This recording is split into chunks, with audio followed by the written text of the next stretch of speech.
اعوذ باللہ من الشیطان الرجیم بسم اللہ الرحمن الرحیم۔ ڈیئر اسٹوڈنٹس، السلام علیکم ورحمۃ اللہ وبرکاتہ۔ آج ہم تصوف کا دوسرا لیکچر جو ہے وہ شروع کر رہے ہیں۔ پہلا لیکچر جو تھا ہمارا وہ تصوف کی ہم نے صرف تعریف سمجھی تھی کہ لغوی اور اصطلاحی طور پر اس کی تعریف کیا ہے۔ اس کے بعد ہر مسلمان پہ یہ فرض ہے کہ کوئی بھی تعلیم حاصل کرتا ہے تو اس کی بنیاد دیکھے، اور اس کی بنیاد جو ہے وہ قرآن مجید میں نظر آتی ہے۔ یاد رکھیے گا، میں تو یہ کہتا ہوں کہ کائنات کا حسن ہے، اور انسانیت کے لیے دنیا میں حضور نبی کریم صلی اللہ علیہ وآلہ وسلم کے وسیلے سے جو ہمیں سب سے بڑی نعمت عطا ہوئی وہ قرآن مجید ہے۔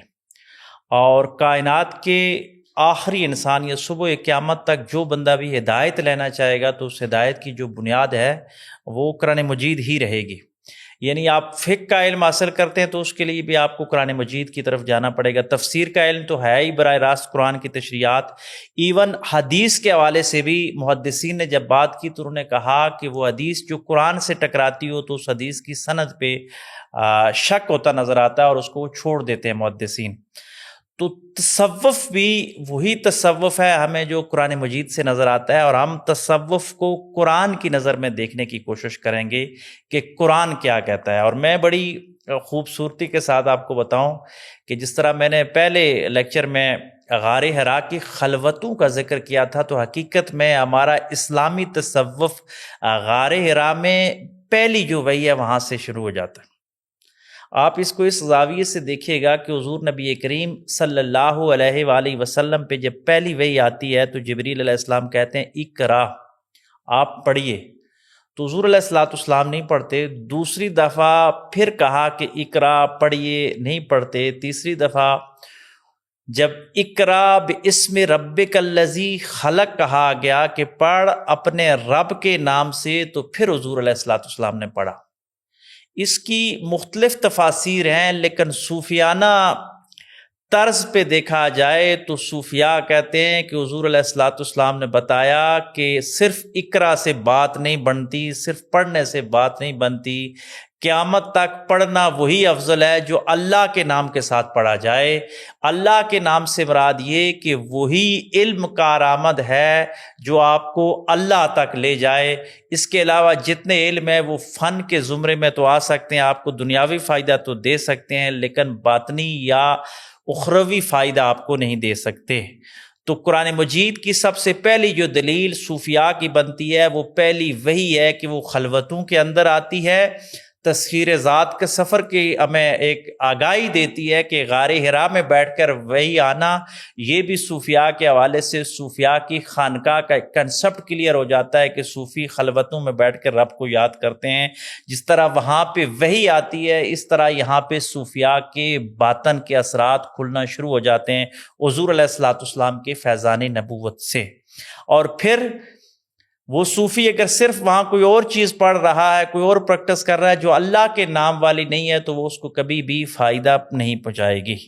یہاں سے قرآن مجید کی ہم دوسری طرف جاتے ہیں کہ قرآن مجید کی جو ترتیب میں پہلی صورت آتی ہے ہر نماز میں فرض قرار دی گئی، اور جو قرآن مجید کا پریہمبل ہے، آپ یہ کہہ سکتے ہیں کہ پورے قرآن مجید کا خلاصہ ہے، اس میں بتا دیا گیا ہے۔ قرآن مجید کا مقدمہ ہے سورہ فاتحہ۔ تو سورہ فاتحہ میں اہدنا الصراط المستقیم، ہمیں سیدھا راستہ دکھا۔ جب دعا مانگتے تو صراط الذین انعمت علیہم، ان لوگوں کے راستے پہ چلا جن پہ تیرا انعام ہوا۔ تو انعام والی جماعت جو ہے وہ انبیاء صحابہ کے بعد پھر اگر کوئی جماعت آتی ہے تو وہ صوفیاء اور صالحین ہی کی جماعت آتی ہے جو ہمیں نظر آتی ہے۔ تو قرآن یہاں بھی ہمیں اسلامی تصوف کی طرف لے کے جانے کی کوشش کرتا ہے کہ قرآن مجید نے جب دعا بھی ہمیں سکھائی تو دعا وہ سکھائی کہ انعام والے لوگوں کے راستے پہ چلا۔ تو اسلامی تاریخ کا یہ تسلسل ہے کہ اسلامی تاریخ میں صحابہ اکرام کے بعد اگر تاریخ میں سب سے زیادہ کسی نے قربانیاں اسلام پھیلانے کے لیے دی یا اسلامی نظام کو ظاہری اور باطنی طور پر قائم کرنے کے لیے دی تو وہ صوفیاء ہی تھے۔ گویا انعام والے جو لوگ ہیں وہ یہی صوفی لوگ ہیں، اور ان کی طرف جانے کا اشارہ ہمیں قرآن مجید دیتا ہوا نظر آتا ہے۔ اب قرآن مجید کی کچھ اور صورتیں دیکھتے ہیں کہ جو پریکٹیکلی صوفی اس ٹائم کر رہے ہیں، اس حوالے سے آپ کو نظر آتی ہیں۔ اس میں ریفرنس کے طور پہ اسٹوڈنٹس آپ کو بتا رہا ہوں کہ آپ ضرور ان کو اسائنمنٹ کے طور پہ بھی دیکھیے گا، اپنے جو آپ کی سیلف اسٹڈی ہوگی اس کی لیکچر کی تیاری کریں گے جا کے وہاں پہ بھی دیکھیے گا کہ سورۃ المومنون کی آیت نمبر 57 سے لے کے 59 تک، سورہ شمس کی آیت نمبر 10، سورہ آل عمران کی آیت نمبر 163 اور سورہ بقرہ کی 165، یہ آیات جو ہیں یہ قرآن مجید میں تصوف کے حوالے سے ہمیں بات کرتے ہوئے نظر آتی ہیں۔ اب ان کے مفہوم کی طرف ہم آتے ہیں۔ پہلی آیت جو قرآن مجید کی سورۃ المومنون کا جس کا میں نے ریفرنس کیا کہ 57 سے لے کے 59 تک، اس کا ترجمہ آپ کو سناتے ہیں کہ بے شک وہ جو اپنے رب کے ڈر سے سہمے ہوئے ہوتے ہیں اور اپنے رب کی آیتوں پر ایمان لاتے ہیں اور اپنے رب کو کوئی شریک نہیں ٹھہراتے، اور جو کچھ بھی دیتے ہیں ان کے دل اللہ کے ڈر میں رہتے ہیں ہمیشہ، یعنی کسی کو دیتے ہیں تو اللہ کے ڈر سے، اور واپس جو ہے وہ برائی کی طرف جو پلٹنا ہے اس کو یہ ایسے ہی سمجھتے ہیں جیسے آگ کی طرف جانا۔ اس کا مفہوم بیان کر رہا ہوں کہ یہاں پہ قرآن مجید میں یہ صوفیاء کی نشانی بتائی گئی۔ آج اگر آپ سچا صوفی دیکھ رہے ہیں تو اس میں دیکھیں کہ یہ صفات پائی جاتی ہیں، یہ قرآنی صفات ہیں۔ پھر جو بڑی آیت جو ہم نے تعریف میں بھی بیان کی کہ قد افلح من زکا، کہ وہ کامیاب ہو گئے جنہوں نے تزکیہ نفس کیا۔ تو تزکیہ نفس بیسیکلی ہے کیا؟ یہ زکاہ کا لفظ جہاں بھی قرآن مجید میں آیا، بعد میں جا کے زکوٰۃ کے لیے بھی یہ لفظ آیا، لیکن پہلے جب یہ آیا تو زکوٰۃ کے لیے نہیں تھا، زکوٰۃ تو مدنی دور میں آئی، لیکن یہ زکاہ کا لفظ یا زکوٰۃ کا لفظ قرآن مجید میں یزکیہم کا لفظ مکی دور میں بارہا آیا۔ بالکل اسی طرح جس طرح زکوٰۃ آپ کے مال کو پاک کرتی ہے، اسی طرح تزکیہ نفس آپ کی روح کو، آپ کے جسم کو اندر سے پاک کر دیتا ہے۔ یہ تزکیہ نفس ہے اور طہارت ہے۔ اب اس کے اثرات کیسے نظر آئیں گے؟ یزکیہم، کامیاب ہو گئے جن لوگوں نے تزکیہ نفس کیا، تو اثرات ایسے نظر آئیں گے کہ ایک تو اللہ کی عبادت وہ ایسے کر رہے ہوں گے، حدیث شریف کے مفہوم کے مطابق جہاں احسان کا تذکرہ کیا گیا وہ تصوف ہی ہے کہ وہ اللہ کی عبادت جو تزکیہ نفس کر رہے ہوتے ہیں وہ لوگ ایسے عبادت کرتے ہیں کہ گویا وہ اللہ کو دیکھ رہے ہیں۔ یہ صوفیاء کے اولین اور پہلے لوگ ہیں کہ جو اس طریقے کے ساتھ تزکیہ نفس کے بعد عبادت کرتے ہیں کہ گویا اللہ کو دیکھ رہے ہیں، اللہ کے جلووں کو دیکھ رہے ہیں، اللہ کی کائنات کو دیکھ رہے ہیں۔ اور اس کے ساتھ ہی پھر دوسری طرف جب ہم آتے ہیں تو وہاں پہ صوفیاء کی جو دوسری کیٹیگری ہے کہ اگر ایسا نہیں تو پھر ایسی عبادت کم از کم وہ ضرور کرتے ہیں کہ اللہ انہیں دیکھ رہا ہے۔ آپ اگر سچا صوفی دیکھنا چاہتے ہیں تو آپ اس کی عبادت میں دیکھیں کہ وہ عبادت میں کس حد تک مستغرق نظر آتا ہے، کیا اتنی عبادت وہ کر رہا ہے کہ گویا وہ اللہ کو دیکھ رہا ہے؟ اگر ایسا نہیں تو کم از کم اللہ اسے دیکھ رہا ہے۔ اور اس عبادت کے رزلٹ میں جو اثرات مرتب ہوتے ہیں وہ قرآن ہمیں بتاتا ہے کہ وہ عباد الرحمن والی صفات اس میں آ جاتی ہیں کہ پھر وہ زمین پر اکڑ اکڑ کر نہیں چلتا، اس کے اندر عاجزی آ جاتی ہے، وہ اچھے اخلاق کے ساتھ مزین ہو جاتا ہے۔ یہ تزکیہ نفس کی نشانیاں ہیں، یعنی خشک عبادت جو ہے وہ زہد کی طرف لے کے جاتی ہے، اور زاہد جو ہوتا ہے وہ بعض اوقات بالکل خشک ہو جاتا ہے، مخلوق سے کٹ جاتا ہے۔ لیکن صوفی کی جو عبادت ہوتی ہے وہ بالکل خشک نہیں ہوتی، بلکہ صوفی باطن کی طرف اور مخلوق کی خدمت کی طرف لگ جاتا ہے۔ حقیقی طور پر تزکیہ نفس والے وہی لوگ ہوتے ہیں جو مخلوق کی خدمت کرتے ہیں۔ مخلوق کی خدمت کے مختلف انداز ہیں کہ ان کی ظاہری کوششوں کو، ان کی ظاہری جتنی ضروریات ہیں ان کا پورا کرنا، یا پھر ان کی جو باطنی ضروریات ہیں۔ اکثر صوفیاء باطنی ضروریات کو پورا کرتے ہوئے نظر آتے ہیں کہ باطنی ضروریات سے مراد یہ ہے کہ ان کے روح اور ان کے باطن اور ان کی دماغ کی تطہیر کے لیے کام کرنا۔ یہ قرآن فلسفہ میں بتاتا ہے، قرآنی فلسفہ کے صوفی اس طرف آتا ہوا نظر آتا ہے۔ پھر اللہ تبارک و تعالیٰ نے قرآن مجید میں پھر صوفی کی تعریف فرمائی کہ والذین آمنوا اشد حبا للہ، کہ وہ اللہ سے ٹوٹ کر محبت کرتے ہیں۔ یہ صوفی کی نشانی ہے، اور اس کی تشریح ہے، میں اگر حضور علیہ الصلوۃ والسلام کی حدیث بیان کروں کہ حضور علیہ الصلوۃ والسلام نے فرمایا کہ تم اللہ کا ذکر اس انداز کے ساتھ کرو کہ دیکھنے والے تمہیں مجنون یا دیوانہ سمجھنا شروع ہو جائیں۔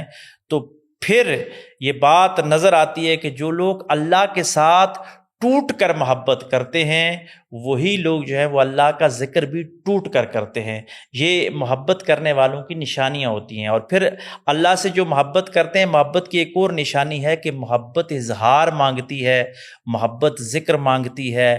کسی کا جو محبوب ہوتا ہے جب تک اس کا ذکر نہ کرے، بہانے سے ذکر نہ کرے، تو اس وقت تک بھی اس کی طبیعت کو طمانینت نہیں ہوتی۔ تو صوفی کی یہ نشانی ہوتی ہے، بڑی آسان سی نشانی ہے کہ صوفی کے پاس آپ بیٹھیں گے تو صوفی اشد حبا للہ کی عملی تفسیر بنا ہوا نظر آئے گا کہ وہ کسی نہ کسی بہانے اللہ کی بات کرے گا۔ آپ صوفی کے سامنے دنیا کی بات کریں، آپ صوفی کے سامنے اپنے مسائل دنیا کے رکھیں، آپ صوفی کے سامنے جا کے اپنی تنگی معاش کا شکوہ کریں، دعا کے لیے کہیں، لیکن صوفی بدلے میں کسی نہ کسی بہانے آپ کو اللہ کے ساتھ ملاتا ہوا نظر آئے گا۔ وہ پھیر کے بات اللہ کی کرے گا یا اللہ کے حبیب جناب محمد مصطفیٰ صلی اللہ علیہ وآلہ وسلم کی بات کرے گا۔ تو یہ صوفی کی بڑی واضح نشانی ہے۔ کہیں ایسے آدمی کے ساتھ نہ بیٹھیے گا کہ جو صوفیاء کے لبادے میں ہو لیکن وہ اللہ کی بات نہ کرتا ہو، رسول اللہ صلی اللہ علیہ وآلہ وسلم کی محبت نہ پھیلاتا ہو، تو وہ پھر صوفی نہیں ہو سکتا۔ پھر آگے چلتے ہیں کہ قرآن مجید صوفیاء کی پھر بڑی خوبصورت تعریف فرماتا ہے۔ وہ سورہ آل عمران کی آیت 191، اس کا ترجمہ آپ کے سامنے بیان کرتے ہیں مفہوم، کہ یہ لوگ وہ ہیں جو سراپا نیاز بن کر کھڑے اور سراپا ادب بن کر بیٹھے۔ یعنی دیکھیں یہاں ادب کی نشانی ہے کہ ادب کے ساتھ اور ہجر میں تڑپتے ہوئے اللہ کی محبت میں مستغرق ہو کر اپنی کروٹوں پر بھی اللہ کا ذکر کرتے ہیں۔ یعنی یہ ایسے اللہ کے ذکر کے عادی ہو جاتے ہیں کہ یہ سو جائیں تو دائیں کروٹ پہ بھی اللہ کا ذکر، بائیں کروٹ پہ بھی اللہ کا ذکر، پہلو بدلتے ہوئے بھی اللہ کا ذکر۔ اور آسمان اور زمین کی تخلیق جو اس کے اندر حسن و جلوے ہیں، اللہ کا جلال ہے یا اللہ کا جمال ہے، اس میں یہ متفکر نظر آتے ہیں، اس میں تدبر کرتے ہیں، اس میں سوچتے ہیں اور اس سے سبق حاصل کرتے ہیں۔ نہ صرف خود سبق حاصل کرتے ہیں بلکہ مخلوق خدا کو وہ سبق سکھاتے ہوئے نظر بھی آتے ہیں، اور مخلوق خدا کو آگے وہ سبق پڑھاتے ہوئے بھی نظر آتے ہیں، ان لذتوں سے، ان اللہ کے ذکر کی لذتوں سے روشناس کرواتے ہوئے بھی نظر آتے ہیں۔ اور پھر ہمہ وقت اللہ تبارک و تعالیٰ سے دوزخ سے بچنے کی دعا مانگتے رہتے ہیں۔ یعنی اپنی عبادت، اپنے ذکر پہ گھمنڈ یا فخر نہیں کرتے کہ ہم جنت کے حقدار ہو گئے، بلکہ ہمہ وقت وہ دوزخ سے پناہ مانگتے رہتے ہیں۔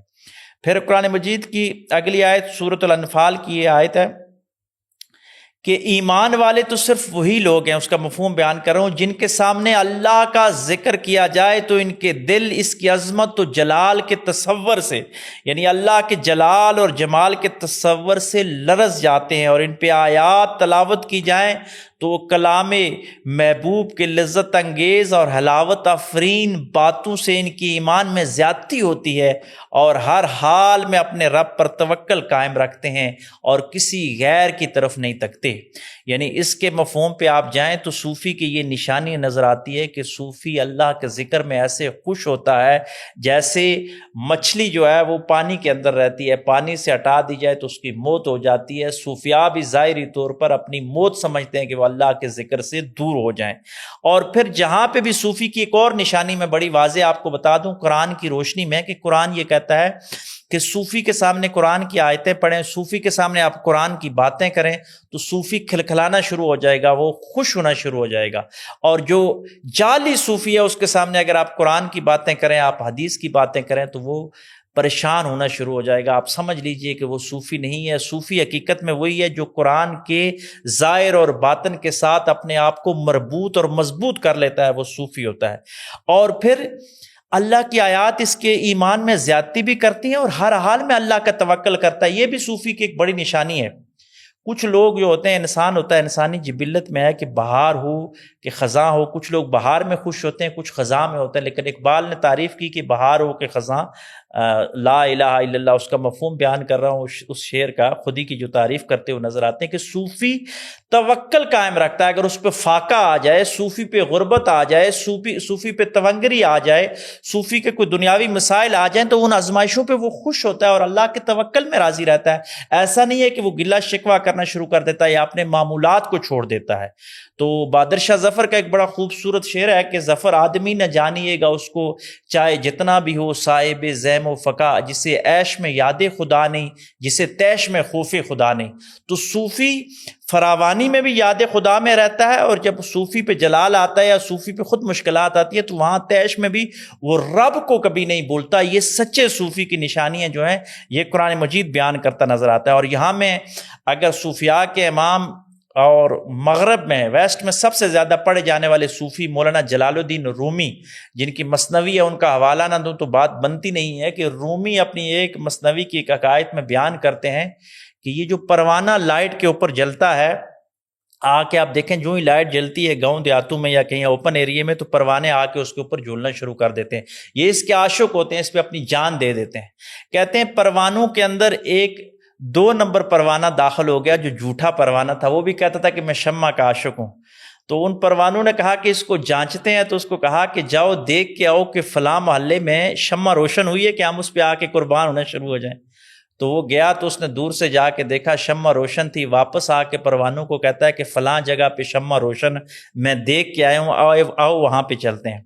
تو انہوں نے کہا کہ ہم تو چلے جائیں گے لیکن آپ سچے پروانے نہیں ہو، آپ 2 نمبر ہمارے مجلس میں آ گئے ہو، آپ سچے نہیں ہو۔ تو اس نے پوچھا کہ آپ کو کیسے معلوم ہوا؟ تو فرمایا اگر تو سچا پروانہ ہوتا تو شمع کو دیکھ کے واپس نہ آتا بلکہ ادھر ہی اس پہ جھومنا شروع ہو جاتا۔ تو سچا صوفی جو ہوتا ہے اس کو جب قرآن اور حدیث کی سچی بات معلوم ہو جاتی ہے تو اس پہ اخلاص کے ساتھ عمل کرنا لگ جاتا ہے اور اس کو آگے پھیلانا شروع ہو جاتا ہے۔ وہ اس پہ کیوں یا اگر مگر کے سوالات نہیں کرتا۔ یہ سچے صوفی کی نشانی ہمیں قرآن مجید بتاتا ہے۔ اور پھر سورۃ الکاف میں بھی یہ آیت ہے کہ جس کا مفہوم یہ ہے کہ ہے میرے بندے تو حضور علیہ الصلوۃ والسلام کو دیکھیں، اللہ تبارک و تعالیٰ فرما رہے ہیں کہ ان کے ساتھ سنگت جمائے رکھیں صبح و شام۔ یہ اصحاب الصفہ جو ہم نے تعریف میں بیان کیے تھے کہ اصحاب الصفہ صبح و شام ذکر کر رہے ہیں، اور اللہ تبارک و تعالیٰ قرآن مجید میں کہتا ہے وَاصْبِرْ نَفْسَكَ مَعَ الَّذِينَ يَدْعُونَ رَبَّهُمْ بِالْغَدَاوَاةِ وَالْعَشِيِّ۔ حضور علیہ الصلوۃ والسلام کو اللہ تبارک و تعالیٰ فرماتا ہے کہ ان پہ توجہ فرمائیے، صبح و شام ان کے ساتھ، یعنی ان پہ جا کے توجہ فرمائیے۔ حضور کو اللہ تبارک و تعالیٰ فرما رہے ہیں کہ صبح و شام جو اللہ کا ذکر کر رہے ہیں ان کے ساتھ، اور یہ اللہ کی دید کے متمنی اور اس کے مکھڑا دیکھنے کے آرزو مند لوگ ہوتے ہیں، اور تیری محبت اور توجہ کی وجہ سے ان کی نگاہیں نہ ہٹیں، ان فقیروں سے دھیان نہ ہٹا، دنیاوی زندگی کی آرائش چاہتا ہے تو اس شخص کی اطاعت نہ کر۔ یعنی حضور علیہ الصلوۃ والسلام کو کہا گیا کہ جو دنیاوی آرائش کی زندگی چاہتے ہیں ان پہ زیادہ توجہ نہیں، توجہ ان پہ کیجئے جو صبح و شام اللہ کا ذکر کرتے ہیں۔ اب سچے صوفیاء کی کیا نشانی ہے کہ وہ صبح بھی اپنے حلقے میں اپنے معمولات کے مطابق ذکر کرتے ہیں۔ جو تصوف کے 4 سلاسل رائج ہیں، چاروں سلاسل میں ختم خواجگان صوفیاء کے الگ الگ ہیں، نقشبندی، قادری، چشتی، سہروردی۔ تو چاروں سلاسل میں صبح کا بھی ختم ہوتا ہے اور شام کا بھی ختم ہوتا ہے، یعنی صبح بھی اللہ کا ذکر اور شام کو بھی اللہ کا ذکر کرتے ہیں۔ سچے صوفی کی جو قرآن نشانی بتاتا ہے اس میں یہ نشانی ہے کہ آپ جب سچے صوفی کے ساتھ بیٹھیں گے تو وہ صبح بھی اپنی ضائع نہیں کرے گا اور شام بھی اپنی ضائع نہیں کرے گا، اس کی صبح اور شام اللہ کے ذکر سے مزین ہوگی۔ بس یہ بڑی واضح تعریف ہے کہ اگر آپ ایسے بندے کو دیکھ لیں تو آپ سمجھ جائیں کہ یہ سچا صوفی ہے۔ اور پھر قرآن مجید کی ایک اور آیت، اس کا مفہوم آپ کے سامنے، سورہ زمر کی آیت نمبر 22 کے بھلا اللہ نے جس شخص کا سینہ اسلام کے لیے کھول دیا ہو تو وہ اپنے رب کی طرف سے نور پر فائز ہے، اس کے برعکس بس ان لوگوں کے لیے ہلاکت ہے جن کے دل اللہ کے ذکر کے فیض سے محروم ہو کر سخت ہو گئے، یہی لوگ کھلی گمراہی میں ہیں۔ یہ صوفی کی بڑی واضح نشانی ہے، اور تصوف کے حوالے سے اور عام مسلمان کے بھی تقویٰ دار ہونے کی بڑی نشانی ہے کہ حضور علیہ الصلوۃ والسلام کی ایک حدیث کا مفہوم کہ آقا علیہ الصلوۃ والسلام نے فرمایا کہ انسان جب گناہ کرتا ہے تو اس کے دل پہ ڈاٹ لگا دیا جاتا ہے، بلیک نقطہ لگ جاتا ہے، اور یہ لگتے لگتے گناہ کرتے کرتے اس حد تک سخت ہو جاتا ہے کہ پھر اس پہ خیر کی بات اثر نہیں کرتی۔ اگر آپ کی زندگی میں کوئی ایسا بندہ ہو دیکھیں کہ جو اللہ کی بات کرتے ہوئے خوش نہیں ہوتا، اللہ کا کلام سنتے ہوئے خوش نہیں ہوتا، تو سمجھیں اس کے باطن کے اوپر بہت سیاہ داغ لگ چکے ہیں۔ اب ایسا بندہ ظاہری ڈاکٹر سے ٹھیک نہیں ہوگا، اس کو روحانی معالج کی ضرورت ہے، جو اللہ کے ذکر سے جس کا اورا اپنا محفوظ ہوتا ہے۔ یہ اللہ کے ذکر کی وجہ سے سائنٹیفکلی طور پہ ایک نور کا حالہ حدیثوں میں آیا کہ انسان کے ارد گرد ہو جاتا ہے۔ جو بندہ بھی اللہ کا سچا ذاکر ہوتا ہے اس کا وہ حالہ اتنا مضبوط ہوتا ہے کہ جس کا دل سیاہ ہے اگر یہ اس کے ہاتھ میں ہاتھ دے دے تو اس کے ہاتھ کی انرجی اس کی سیاہی کو جو ہے وہ مٹا کے رکھ دیتی ہے۔ تو اگر آپ کا دل اللہ کی طرف نہیں لگ رہا، مصطفیٰ علیہ السلام کی باتیں آپ کو اچھی نہیں لگ رہی، تو آپ فوراً کسی ذاکر کا ہاتھ تھام لیجئے، کسی کامل کے ہاتھ میں ہاتھ پکڑائیے اور اس کے ہاتھ کی روحانی کشش آپ کی میل کو صاف کر دے گی۔ یہاں پہ اللہ کیا کہتا ہے کہ نور کے فائز کیے جاتے ہیں۔ جو لوگ اللہ کے ذکر کرتے ہیں ان کا سینہ کھول دیا جاتا ہے اور وہ نور پہ فائز ہو جاتے ہیں، اور اس کی نور کی پھر نشانی یہ ہے کہ ان کے ساتھ جو لگتے ہیں وہ بھی ٹھیک ہونا شروع ہو جاتے ہیں۔ اور پریکٹیکلی آج جدید دنیا نے دیکھا ہے کہ جو آدمی بھی جس کے ساتھ کمپنی یا صحبت رکھتا ہے اس جیسا ہونا شروع ہو جاتا ہے۔ اگر آپ مادی طور پہ فائدے چاہتے ہیں، ضمناً یہ بات آپ کو بتاتا چلوں کہ جس فیلڈ میں بھی آپ جانا چاہتے ہیں اس فیلڈ کے لوگوں کی آپ کمپنی رکھنا شروع کر دیں۔ آپ جب ان کی فیلڈ میں چلے جائیں گے، اس کی کمپنی میں چلے جائیں گے، تو ان کے اثرات آپ پہ مرتب ہوں گے اور وہ آپ کی شخصیت کا حصہ بنتے رہیں گے۔ تو قرآن ہمیں یہ بتاتا ہے کہ اللہ والوں کی یہ نشانی ہے کہ وہ ذکر کے اعلیٰ عہدوں پہ فائز ہوتے ہیں۔ آپ بھی اگر ذکر چاہتے ہیں تو آپ ان کی طرف چلے جائیں۔ اور پھر اس کے ساتھ ہی قرآن مجید کی ایک اور آیت میں اللہ تبارک و تعالیٰ پھر فرما رہے ہیں کہ وہ شخص جو خدائے رحمان کی یاد سے صرف نظر کر لیتے ہیں، ہم ان کے لیے ایک شیطان مسلط کر لیتے ہیں جو ہر وقت ان کے ساتھ جڑا رہتا ہے۔ یعنی اللہ کے ذکر کے ساتھ جو لوگ مزین ہوتے ہیں، ان کے نورانی حالے ہیں، ان کے ارد گرد رحمانی جو صفات ہیں ان سے مزین کر دیے جاتے ہیں، اور وہ ہر وقت رحمانی طاقت اور قوت ان کے ساتھ ہوتی ہے۔ اور دوسری طرف وَمَن يَخْشَىٰ عَن ذِكْرِ الرَّحْمَٰنِ نُقِزُّ لَهُ شَيْطَانًا فَهُوَ لَهُ قَرِينٌ، کہ ان کے اوپر ایک شیطان مسلط کر دیا جاتا ہے اور وہ شیطان ان کو ہمیشہ برائی کی طرف ہی رکھتا ہے۔ اب اس شیطان سے بچنے کے لیے اللہ تبارک و تعالیٰ کے جو محبوب بندے ہیں، جو اللہ کا ذکر کرتے ہیں، ہمیں ان کی طرف آنا ہوگا۔ پھر قرآن مجید کی ایک اور آیت بڑی خوبصورت جو صوفیاء کے حوالے سے آئی کہ فَاذْكُرُونِي أَذْكُرُكُمْ وَاشْكُرُوا لِي وَلَا تَكْفُرُونَ، کہ سو تم مجھے یاد کیا کرو، میں تمہارے چرچے کروں گا، اور میرا شکر ادا کیا کرو، میری ناشکری نہ کرنا۔ تو سچے صوفی کی یہ نشانی ہے کہ وہ ہمہ وقت اللہ کو یاد کرتا ہے، اور اس کی یاد کے ساتھ ساتھ وہ پھر شکر بھی کرتا ہے، وہ ناشکری نہیں کرتا۔ اس ذکر کی وجہ سے اس پہ اثرات مرتب ہو جاتے ہیں۔ اور صوفیاء نے تو بڑی خوبصورت بات فرمائی کہ اگر آدمی ایک من اللہ کا ذکر کرتا ہے تو اس پہ ایک رتی جو ہے وہ شکر پیدا ہوتا ہے، اور رتی رتی مل کے پھر جب یہ ایک من شکر ہو جاتا ہے تو پھر ایک رتی صبر پیدا ہوتا ہے، اور جو صبر کرتا ہے پھر اللہ کہتا ہے ان اللہ مع الصابرین، کہ صبر کرنے والوں کے ساتھ میں ہوتا ہوں۔ لیکن صبر کی جو ابتدا ہے وہ اللہ کا ذکر ہے، کہ جو ذکر کرتا ہے اسی کو شکر بھی نصیب ہوتا ہے اور وہی صبر کی طرف بھی جاتا ہے۔ اب صوفیاء جو ہیں ان کی پہچان اللہ کا ذکر ہے، ہمیں قرآن بتا رہا ہے۔ اور پھر فَإِذَا قَضَيْتُمُ الصَّلَاةَ فَاذْكُرُوا اللَّهَ قِيَامًا وَقُعُودًا وَعَلَىٰ جُنُوبِكُمْ، کہ تم، سورہ بقرہ کی یہ بھی آیت ہے کہ تم جب نماز ادا کر چکو اللہ کو کھڑے بیٹھے اپنے پہلوں پر لیٹے ہر حال میں یاد کیا کرو۔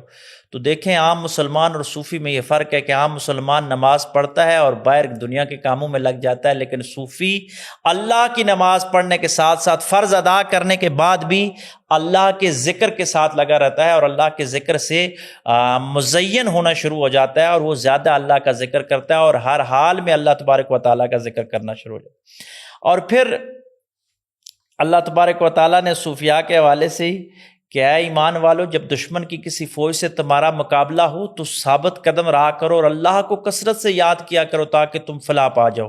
تو صوفیاء یہ فرماتے ہیں کہ سب سے جو بڑا دشمن یا بڑی فوج ہے وہ شیطان کی فوج ہے، اور ہم میدان جنگ میں نہیں بلکہ ہمہ وقت 24 گھنٹے شیطان کی فوج کے خلاف برسر پیکار رہتے ہیں۔ تو قرآن کہتا ہے کہ اگر شیطان کی فوج کے خلاف آپ برسر پیکار رہ کے صبر کرنا چاہتے ہو، استقامت، تو اللہ کا ذکر پھر کثرت کے ساتھ کرو۔ اور پھر جو اہم بات ہے کہ آپ نے سچے صوفی کی ایک اور نشانی جو قرآن بتاتا ہے کہ الا بذکر اللہ تطمئن القلوب، کہ اللہ کے ذکر کی وجہ سے وہ طمانینت کے اعلیٰ عہدے پہ فائز ہوتے ہیں۔ سچا صوفی کبھی بھی جو ہے وہ پریشانی میں مبتلا نہیں ہوگا. اس کی پریشانی اگر ہوگی تو اندر ہوگی, وہ باہر لوگوں سے گلے شکوے نہیں کرتا. آپ اس کی مجلس میں بیٹھ جائیں, وہ بڑی طمانیت کے ساتھ بیٹھا ہوگا, بڑے فخر کے ساتھ اور بڑی اللہ کی حضوری میں بیٹھا رہتا ہے. شکوے شکایتیں نہیں کرتا یا اپنے غم دنیا کو نہیں سناتا. سچا صوفی اپنے غم اللہ کو ہی سناتا ہے, اللہ کے علاوہ کسی کو نہیں سناتا, کیونکہ اللہ کا ذکر ہی اس کو اتنی طمانیت دیتا ہے کہ وہ کسی اور کے پاس جانے کی کوشش ہی نہیں کرتا.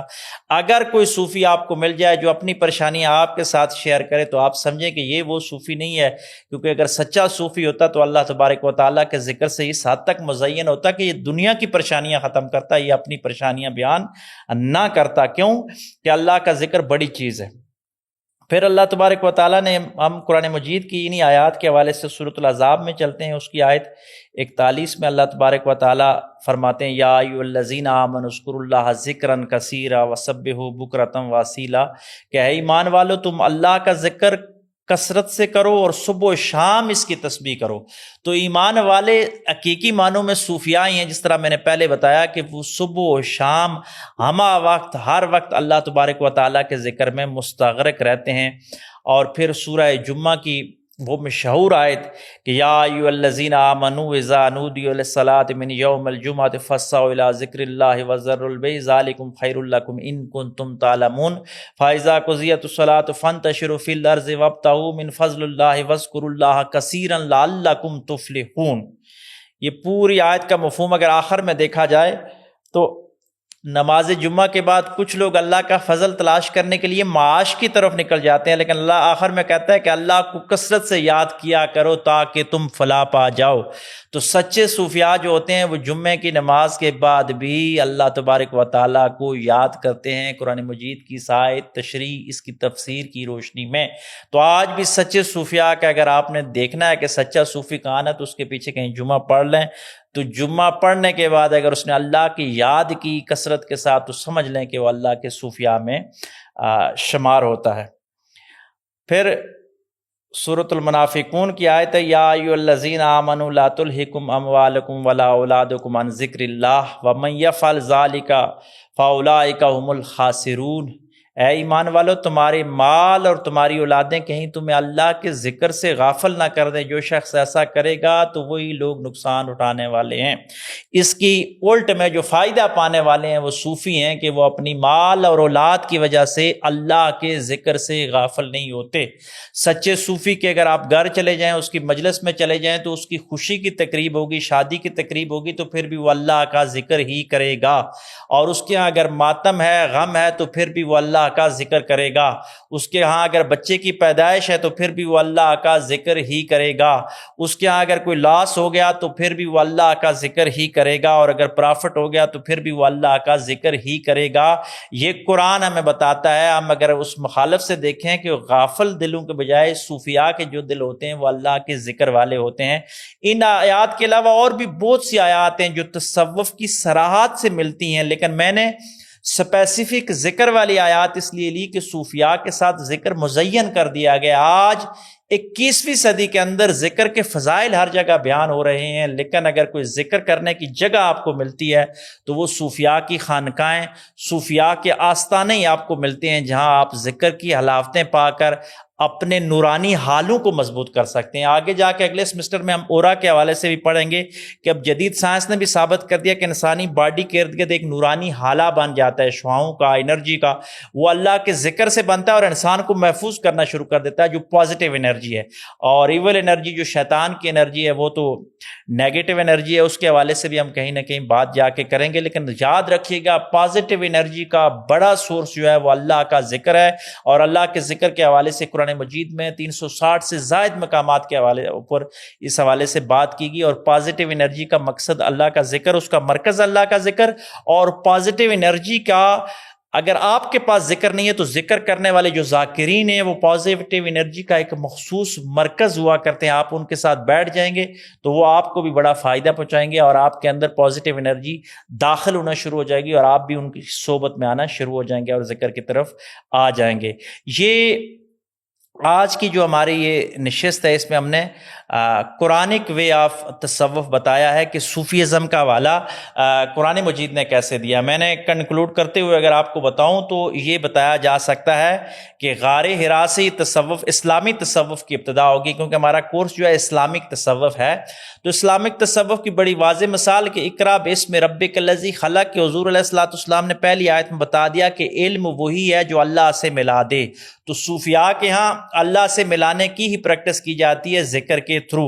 اور پھر سورہ فاتحہ جو قرآن کا پریمبل ہے، اس کا ابتدائیہ ہے، وہاں پہ اللہ تبارک و تعالیٰ ہمیں یہ دعا سکھاتے ہیں کہ صراط الذین انعمت علیہم، کہ ان لوگوں کے راستے پہ چلا جن پہ تیرا انعام ہوا. تو انبیاء کی جماعت، صدیقین کی جماعت انعام والی ہے، یعنی صحابہ اکرام کے بعد یہ صوفیاء ہی امت میں گزرے ہیں جنہوں نے تواتر کے ساتھ چاروں بر اعظموں میں توحید اور رسالت کا مشن امن کے ساتھ مکمل کیا اور لوگوں کو اسلام کی طرف لے کے آئے. تو ان کی طرف جانے کا ہمیں حکم قرآن دیتا ہے. اس کے بعد متعدد جتنی بھی میں نے قرآنی آیات کا ریفرنس آپ کو دیا، اس پہ بہت گفتگو ہو سکتی ہے تصوف قرآن میں، لیکن یہ ہم اس لیکچر میں صرف ذکر کے حوالے سے آپ کو لے کے آئے کہ صوفی کی پہچان جو ہوتی ہے وہ اللہ کا ذکر ہوتا ہے، اور صوفی کبھی غافل نہیں ہو سکتا. اور قرآن کی جتنی بھی آیات ہیں ہمارے صوفیاء کے اوپر، ان کے جو مشن ہے یہ قرآنی مشن بنتا نظر آتا ہے کہ صوفی اللہ کا ذکر بلند کرتے ہوئے نظر آتا ہے. بس مختصر اگر قرآن کا خلاصہ دیکھا جائے تو قرآن یہ بتاتا ہے کہ باطنی طور پر وہی لوگ امیر ہوا کرتے ہیں جو اللہ کے ذکر سے مزین ہوتے ہیں، اور سچے صوفی وہی ہوتے ہیں جو ہمہ وقت اللہ کے ذکر کے ساتھ مزین اور ذات رسول صلی اللہ علیہ وآلہ وسلم کی محبت سے پیراستہ ہوتے ہیں. امید ہے کہ آپ کو یہ لیکچر جو ہے وہ سمجھ آیا ہوگا. اگر اس لیکچر کے حوالے سے آپ کا کسی قسم کا کوئی سوال ہو تو آپ ضرور کر سکتے ہیں، انشاءاللہ اس کا جو ایک تحقیقی جواب دیا جائے گا. اسی پہ اختتام کرتے ہیں جی. وآخر دعوانا ان الحمد للہ رب العالمین.